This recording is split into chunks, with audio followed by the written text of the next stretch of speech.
Là, on va partir dans les nuages. On va partir dans les nuages avec une théorie ouvertement complotiste, vidéo sensible, vidéo explosive, mais une fois de plus, une théorie du complot devenue vérité et qui aboutit même à emmerder tout le monde. Même le système médiatique qui a essayé de nous faire gober que c'était une théorie du complot, c'est tellement devenu officiel que même eux se prennent les pieds dans le tapis. On va parler des fact-checkers aujourd'hui. J'ai des nouvelles de Rudi Reichstad, vous allez voir. C'est un sujet aux petits oignons. Un sujet aux petits oignons parce que on va partir dans les nuages. L'ensemencement. On va parler ensemencement aujourd'hui. On va parler science, sujet très chaud, sujet explosif. On y va tout de suite. On y va tout de suite parce que, je vous le disais, ce débat autour de l'ensemencement des nuages, c'est un débat extrêmement important et qu'il faut avoir parce que c'est un débat extrêmement actuel.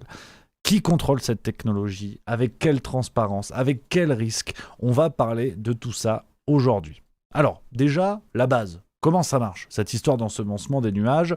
Le principe scientifique. Alors attention, vous le savez, moi j'ai arrêté tout ce qui est physique-chimie en CE2, donc je me suis contenté de C'est pas sorcier. Donc je suis allé shipper des informations à droite à gauche pour comprendre ce qu'est cette histoire d'ensemencement des nuages. Le principe finalement est relativement simple. Intégrer, disperser dans les nuages des particules de différentes substances. Donc ça peut être de l'iodure d'argent, du sel, du dioxyde de titane ou encore des nanoparticules métalliques dans l'objectif de faire pleuvoir, voire de faire neiger. Alors, je vais tout de suite crédibiliser mon propos. Si jamais il y a un fact-checker qui traîne par là, bah déjà, coucou, nous partons, bisous, j'espère que ça va. Et je vais me baser sur, pour comprendre le mécanisme scientifique de tout ça, me baser sur les propos d'Hugo Clément, que vous connaissez sûrement, le journaliste omniprésent sur le service public, producteur maintenant de beaucoup d'émissions, notamment qu'à l'époque, si je dis pas de conneries, et qui avait fait un reportage dans son émission Sur le front concernant la technologie de l'ensemencement des nuages. Donc on est vraiment dans la géo-ingénierie, on va beaucoup parler de ça aujourd'hui, avec précision, rigueur, histoire et beaucoup de souplesse. Et on écoute d'abord Hugo Clément, parce que là c'est la vérité officielle. Donc je me cache derrière pour ensuite développer mon propos. Ça prend 15 à 20 minutes pour faire effet. C'est ce qu'ils appellent l'ensemencement des nuages. L'avion envoie le chlorure de sodium, le sel donc, dans un courant ascendant qui rejoint le centre du nuage. Le sel a la capacité d'agréger les minuscules gouttelettes d'eau. Une goutte beaucoup plus lourde se forme alors. Elle finit par tomber sous l'effet de la gravité et arrose le désert. Sur les images que l'agence météo nous a fournies, ça semble fonctionner. Selon eux, grâce à cette technologie, la pluie a augmenté de 10 à 15%. Voilà, donc là, c'est Hugo Clément qui nous le dit. Je crédibilise avec des sources mainstream parce que tout à l'heure, je vais vous dire des trucs qui sont... Alors là, on risque d'avoir des soucis. Hein. Je vais vous dire le nom de quelqu'un qui est au centre de beaucoup de théories du complot quand même. C'est bon. Vous allez voir. Alors non, c'est pas Thierry Roland, rien à voir. Donc, vous l'avez compris, l'effet recherché de cette technologie de l'ensemencement des nuages, c'est que ces particules qu'on va disperser dans les nuages forment des gouttelettes de sorte à faire pleuvoir. Vous avez compris l'idée. Alors, pour remonter un petit peu l'histoire, parce que tout commence en 1946, cette technologie a été découverte à ce moment-là par un certain Vincent J. Schaeffer, c'est celui-là, regardez, c'est ce monsieur, magnifique photo d'archives historiques, il est là, il était ingénieur pour General Electric, pardon. Il était ingénieur pour General Electric, et c'est cet homme qui a mis au point la technologie de l'ensemencement des nuages dans le but de faire pleuvoir, voire de faire neiger. Il a développé tout ça avec un certain Bernard von Gutt, et ce sont ces deux hommes qui ont découvert l'intérêt de l'iodure d'argent qui pouvait être disséminé dans les nuages pour des résultats encore plus positifs. Pour la petite anecdote d'ailleurs, ce monsieur Vincent J. Schaeffer dont je vous parlais a étroitement collaboré avec l'armée américaine, notamment durant la Seconde Guerre mondiale, et il avait travaillé sur des filtres de masque à gaz, des détecteurs de sous-marins, des machines à fumer pour dissimuler des manœuvres militaires. C'est un personnage qui avait beaucoup de liens aussi avec le monde militaire, et comme vous allez le comprendre dans quelques minutes, le contexte militaire n'est jamais très loin. Alors, on fait un petit saut dans le temps, je vous l'ai dit, donc tout ça est inventé en 1946, on arrive en 2008, rappelez-vous, 2008, qu'est-ce qui se passe? J'achète une paire de baskets, mais c'est pas du tout ça, tout le monde s'en sert. Les JO de Pékin. Alors, mes baskets venaient de Pékin d'ailleurs. Mais on s'en fout toujours. Les JO de Pékin. Jeux Olympiques de Pékin. Et à ce moment-là, on va commencer dans les médias mainstream à parler un petit peu plus de l'ensemencement des nuages qui n'est encore qu'une technologie complotiste. Quelle idée! L'homme pourrait manipuler le climat pour faire pleuvoir sur certaines zones et aller au-delà des volontés de Mère Nature? Non, impossible. Alors, aujourd'hui, c'est une évidence, évidemment. J'ai cet article du Parisien, par exemple, du 16 juillet 2024, qui nous rappelle cet événement de 2008, quand la Chine ensemençait les nuages pour éliminer la pluie. En 2008, les Jeux Olympiques de Pékin furent marqués par une chaleur accablante et des orages. La Chine avait eu recours à l'ensemencement des nuages pour tenter de contrôler la pluie. Donc, aujourd'hui, c'est une évidence, comme je vous disais. C'est la force de certaines théories du complot, c'est de passer du statut de sujet interdit à évidence médiatique. C'est tellement une évidence que la Chine a persévéré dans cette voie-là et continue à vouloir développer cette technologie de manière encore très récente. Regardez cet article de Reuters, donc est une agence de presse, c'est l'équivalent de l'AFP pour le monde anglo-saxon. Et le gouvernement chinois veut accélérer dans les manipulations du climat. On pouvait lire ceci dans cet article du 3 décembre 2020. La Chine souhaite renforcer sa capacité à modifier le climat et étendra un programme de pluie et de neige artificielle pour couvrir au moins 5,5 millions de kilomètres carrés de terre d'ici 2025, a déclaré le cabinet du pays mercredi soir. Le Conseil d'État a déclaré dans ses orientations politiques qu'il veillerait à ce que ses capacités de modification du climat atteignent un niveau avancé d'ici 2035 et qu'il se concentrerait sur la revitalisation des régions rurales, la restauration des écosystèmes et la minimisation des pertes dues aux catastrophes naturelles. Donc, si je vous parle de la Chine, c'est parce que ce sont un petit peu les premiers à avoir commencé ça de manière plus ou moins officielle en 2008 et ils n'ont pas du tout lâché.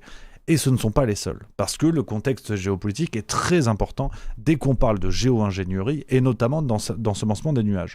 L'un des pays dont on parle beaucoup concernant cette technologie, ce sont évidemment les Émirats Arabes Unis. En 2021, le média Slate sortait cet article.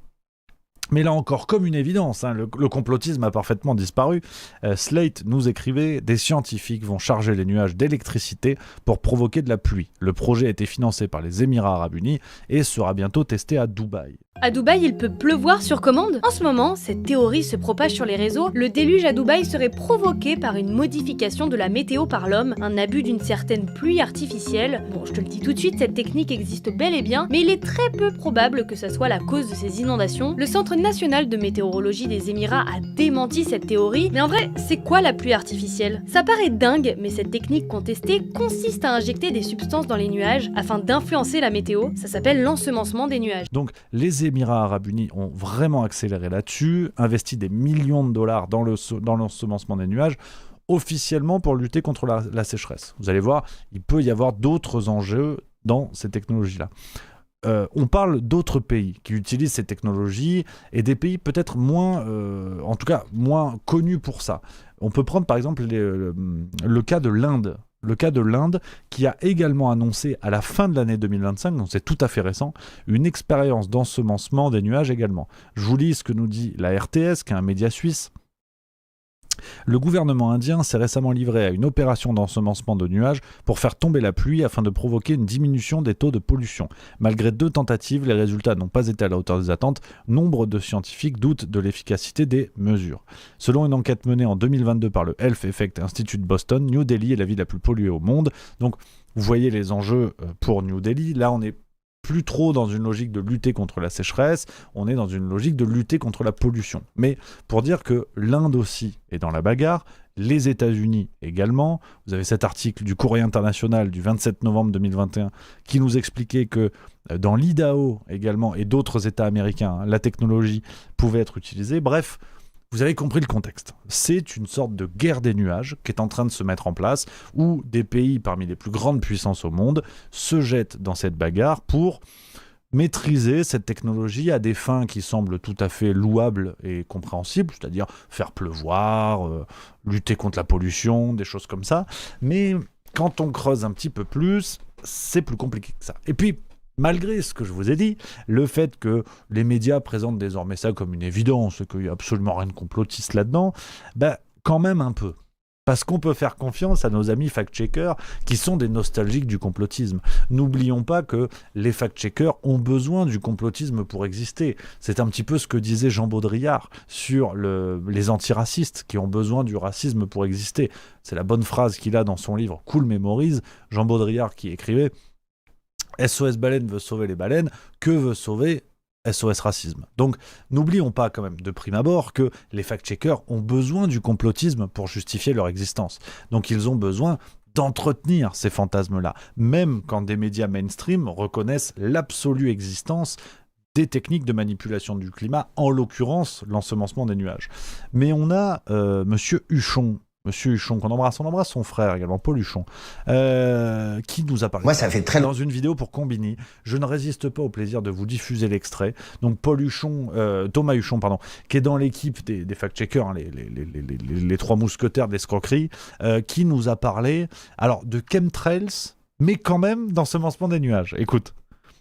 Ça fait longtemps que je travaille sur les théories du complot. Il y a un moment, j'ai découvert sur Facebook qu'il existait des groupes de gens qui sont persuadés que les traces laissées par les avions dans le ciel sont en réalité une forme de complot, une conspiration. Ça s'appelle, selon eux, des chemtrails, pour chemical trails, donc des traces chimiques. Il y aurait dans ces produits tout un tas de produits toxiques, parfois même des maladies qui seraient répandues sur les populations afin soit de nous asservir, de modifier le climat. Chacun trouve un petit peu midi à sa porte dans cet univers complotiste-là. Les gens vont tous les matins faire des photos du ciel et dire prière pour nos enfants, on nous empoisonne, on nous répartit des maladies. Voilà, donc l'ami Thomas Huchon nous parle des chemtrails, mais c'est pas le sujet de ma vidéo, mais ce que je trouve très intéressant dans son intervention, c'est que il y va grosso merdo, c'est-à-dire il nous dit oui, les chemtrails, en fait c'est pour empoisonner, pour modifier le climat. Mais chers amis fact-checkers, hauts détenteurs de la vérité grassement rémunérés sur des fonds publics, modification du climat et chemtrails, c'est peut-être pas la même chose. Faut être prudent, parce que pour le coup, les modifications du climat, c'est reconnu par certains de vos collègues journalistes. En témoigne cet article du Monde, du 26 janvier 2025, donc il y a un an au moment où je vous parle. Face à l'utilisation inéluctable de la géo-ingénierie solaire, des scientifiques appellent à une gouvernance mondiale. Donc, nos amis fact-checkers qui essaient tant bien que mal de taper sur les complotismes en les entretenant un petit peu quand même, parce que sinon, comment ils bouffent à la fin du mois, en viennent à tout mélanger, et en viennent surtout à créer eux-mêmes des confusions. C'est qu'aujourd'hui, l'ensemencement des nuages, certaines manipulations du climat ne sont pas nécessairement liées aux chemtrails. Ça, pour le coup, c'est une fake news. Excusez-moi d'en renverser la sauce, mais quand même. Donc, c'est ce qui est assez fou, c'est que ce glissement du statut de théorie du complot à vérité officielle, il a été tellement soudain que même ceux qui sont censés défendre les vérités officielles ont été dépassés, ils ont été débordés, ils sont plus au goût du jour. Notre ami Thomas Huchon, il est complètement largué. Et regardez des vidéos de Conspiracy Watch. Bon, là, en l'occurrence, on va regarder une vidéo de Conspiracy Watch. Nos amis Rudy Reichstadt et Tristan Mendes France, ils ont fait une vidéo spéciale sur les manipulations du climat. On va s'écouter 45 secondes pour leur rendre hommage. On les embrasse, évidemment. Faites des dons. Et là encore, ils nous parlent un petit peu de notre sujet, vous allez voir. Alors, ils nous en parlent à leur manière, hein. À l'époque, mais on a aussi, et ça on l'a vu d'ailleurs renaître de ses cendres, d'ailleurs ces dernières années, toutes les théories autour des chemtrails, qui franchement étaient quand même dans la marginalité de la complosphère planétaire. C'était même une sorte de running gag. Oui, c'est ça, bien sûr. On l'observe un peu, franchement, c'est souvent des profils de gens qui sont quand même bien radicalisés dans la complosphère, et assez marginaux. Et assez marginaux, c'est-à-dire qu'effectivement quand on d'ailleurs quand on le relaye, souvent des vidéos de gens qui filment le ciel avec 2-3 rayons, c'est souvent c'est pas des gens qui vraiment ont étudié le sujet, c'est pas des scientifiques clairement, et puis c'est des gens qui sont même perçus, je pense, qui étaient perçus, je pense, comme des gens assez marginaux, même au sein de la complosphère, disons, plus mainstream, si on peut employer ce terme-là. C'est plus le cas aujourd'hui. ces théories, alors pourquoi est-ce qu'on parle des chemtrails juste ? C'est un rapport avec le climat. Parce que, oui, Et oui, parce que je vais quand même faire le lien. Bien sûr. C'est que derrière l'idée des chemtrails, il y a cette volonté de maîtriser. C'est vrai que c'est long. C'est vrai que c'est long, je suis désolé. Mais pour comprendre que c'est ce que je vous disais un petit peu, nos amis, un peu les trois frères, la Conspiracy Watch, ils ont besoin d'entretenir ce truc-là. Donc il y a de la confusion. Tu comprends pas, en fait, tu comprends même plus ce qu'ils sont censés combattre. Parce qu'ils sont là en disant c'est du complotisme parce que c'est l'extrême droite. Oui, mais à la limite, donner des éléments, donner des choses comme ça. Bref, on va pas revenir là-dessus. Donc, vous avez compris l'idée, vous avez compris ce glissement, et on a certains cul-de-sac dans les médias, parce que même s'ils essaient de faire passer cette histoire d'ensemencement des nuages pour une évidence désormais, ce qui était une théorie du complot avant, et ben même là, ça tient pas tout le temps. Ça tient pas tout le temps la route. Et on rentre vraiment dans le cœur de la machine à créer du complotisme. Vous allez voir. C'est un voyage dans le temps qui nous attend 16 avril 2024. Vous vous rappelez sûrement les pluies diluviennes à Dubaï qui avaient entraîné de nombreuses inondations. Beaucoup de morts, des dégâts assez terribles. Alors, je ne sais pas si vous vous rappelez, j'ai quelques images là-dessus. Avril 2024, donc ces pluies catastrophiques avec des villes inondées comme Jaja. À ce moment-là, beaucoup de gens sur les réseaux sociaux avaient commencé à dire c'est la manipulation des nuages. Vous vous attendiez à quoi, les mecs ? Vous manipulez les nuages, vous les ensemencez. À un moment donné, forcément, il pleut plus que prévu. Oui, mais non. C'est-à-dire que nos médias reconnaissent l'existence de l'ensemencement des nuages, mais non. Enfin, faut voir. Regardez l'AFP, ce que nous avait dit l'AFP 13 jours après les inondations. Donc vraiment dans la foulée du truc, l'AFP nous dit non, l'ensemencement de nuages n'a pas provoqué les pluies diluviennes à Dubaï. Alors, j'ai pas dit peut-être, j'ai dit non. Ils ont dit non. On lit le chapeau pour comprendre comment est défendu le non.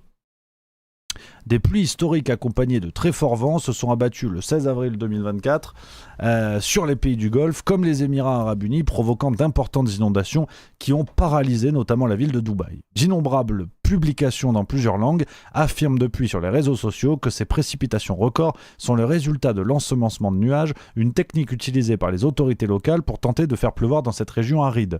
Mais le centre émirati de météorologie a démenti y avoir eu recours pendant les intempéries, qui avaient par ailleurs été largement anticipées. Les scientifiques interrogés par l'AFP excluent quant à eux que cette technique puisse provoquer des pluies d'une telle ampleur et soulignent le rôle hautement probable du dérèglement climatique. Donc, c'est-à-dire que si on résume ce que nous dit l'AFP, quand même, parce que l'article il vaut son pesant de cacahuètes Ben et Nut, ils nous disent non, c'est pas l'ensemencement des nuages. Et il y a deux raisons. La première raison, ce que nous dit l'AFP, c'est que le Centre émirati de météorologie a démenti y avoir eu recours pendant les intempéries. Avant, on ne sait pas. Mais pendant, ils n'ont pas fait. C'est-à-dire que c'était le bordel dans le ciel, des pluies énormes, et pendant les intempéries, il n'y avait pas d'ensemencement des nuages. Donc ça ne peut pas être ça. Tu te dis que... un peu léger quand même. C'est-à-dire que s'il y a un gros incendie dans une forêt, de dire ça peut pas être cet homme-là qui a allumé le feu parce que pendant l'incendie il était pas là, oui ben merci. Mais s'il était là pendant l'incendie, bon voilà. Et la deuxième excuse, l'AFP nous dit, ils ont interrogé des scientifiques qui ont dit que il y avait le rôle hautement probable du dérèglement climatique. Hautement probable. Voilà, ça c'est réglé. Élément scientifique. Donc c'est ce que je vous dis. Cette technologie, elle est vraie, mais elle n'est pas... faut voir. Slate nous dit la même chose. C'est-à-dire qu'il y a quand même un service après-vente. Pour éviter que les gens soient dans le complotisme, versent trop facilement dans le complotisme, on va quand même leur dire c'est vrai, mais c'est pas vrai. Slate nous dit exactement pareil. Non, l'ensemencement des nuages n'est pas responsable. Les inondations qui ont touché les pays du Golfe à la mi-avril revêtent davantage de la marque du changement climatique que celle d'une modification volontaire de la météo. Merci, au revoir. Pareil chez France 24, qui nous a fait un petit reportage là-dessus et qui nous dit la même chose. Je peux vous diffuser 2 petites minutes. Regardez-moi ça. Désertique, et sur les réseaux sociaux, certains suggèrent que les inondations qui ont découlé justement de ces pluies auraient un lien avec l'ensemencement de nuages. Expliquez-nous tout. Oui, effectivement, des inondations tellement importantes que certains se demandent si Bon, c'est je ne supporte pas le journaliste. Il a une tête de menthe religieuse, ça m'énerve. Bref, donc vous voyez l'idée, c'est-à-dire qu'il y a quand même ce glissement, mais là ils sont un peu coincés. Ils sont un peu coincés parce que beaucoup de gens se disent mais attendez, la version officielle que vous nous servez ne suffit pas. Elle n'explique pas le réel. Et quand je vous disais tout à l'heure qu'on était au cœur de la machine à fabriquer du complotisme, c'est que je pars du principe que l'homme a horreur du vide. Donc, tous les événements qui se passent autour de nous doivent avoir une explication crédible. Après, chacun va choisir la sienne, avec un niveau plus ou moins élevé de preuves, de réflexion, de tout ce que vous voulez. Mais beaucoup de théories du complot, je dis pas toutes, beaucoup de théories du complot émergent à partir du moment où la vérité officielle imposée par un gouvernement ne suffit pas. C'est-à-dire, il y a des trucs qui clochent. Voilà, on va être... traînées laissées par les avions sont extrêmement dangereuses. Contrairement à ce que prétendent les journalistes et les fact-checkers de ce monde, les traînées qui se trouvent derrière les avions, ou de la plupart des avions, ne sont pas des traînées naturelles de condensation, mais ce sont des traînées chimiques. Ce qu'on appelle en anglais des chemtrails ou chemical trails, qui veut dire traînées chimiques. Et les chercheurs indépendants qui se sont penchés sur le contenu de ces chemtrails ont remarqué que ils contenaient systématiquement du barium et de l'aluminium. Et ces deux ingrédients ont comme propriété de pouvoir s'associer avec les molécules qui se trouvent dans l'atmosphère naturellement pour pouvoir prendre de l'expansion et former petit à petit un voile qui occulte les rayons du soleil. Mais ce qui est encore plus grave, c'est que on s'est rendu compte que dernièrement, ils ont ajouté dans ce bouillon de culture, en plus du barium et de l'aluminium, des nanoparticules et des parasites. Le but de cela est probablement d'empoisonner les sols, d'empoisonner les eaux, d'empoisonner les végétaux, d'empoisonner les animaux et d'empoisonner les êtres humains. Le but recherché, je vous le laisse deviner, ou en tout cas, laissez-le en commentaire sous cette vidéo. La météo est un système chaotique. De minuscules variations peuvent parfois produire de grands effets, mais parfois aucun. C'est précisément ce qui rend toute tentative d'intervention risquée. On ne maîtrise pas les enchaînements, on ne peut pas isoler parfaitement une zone. On ne peut pas garantir l'absence d'effets secondaires. Même dans les programmes officiels d'ensemencement, les incertitudes sont grandes, les responsabilités juridiques sont floues, et si la pluie cause des dégâts plus loin, les impacts écologiques à long terme sont encore discutés. C'est pour ça qu'après l'opération Popeye, guerre au Vietnam 1967-1972, est quelque chose de réel, documenté et reconnu officiellement. Ce n'était ni le napalm ni l'agent orange, mais une tentative de modification météorologique. On s'est rendu compte qu'utiliser la météo comme arme ou comme outil stratégique était une pente extrêmement dangereuse. D'où le traité NMOD de 1967 qui interdit la modification environnementale à des fins militaires.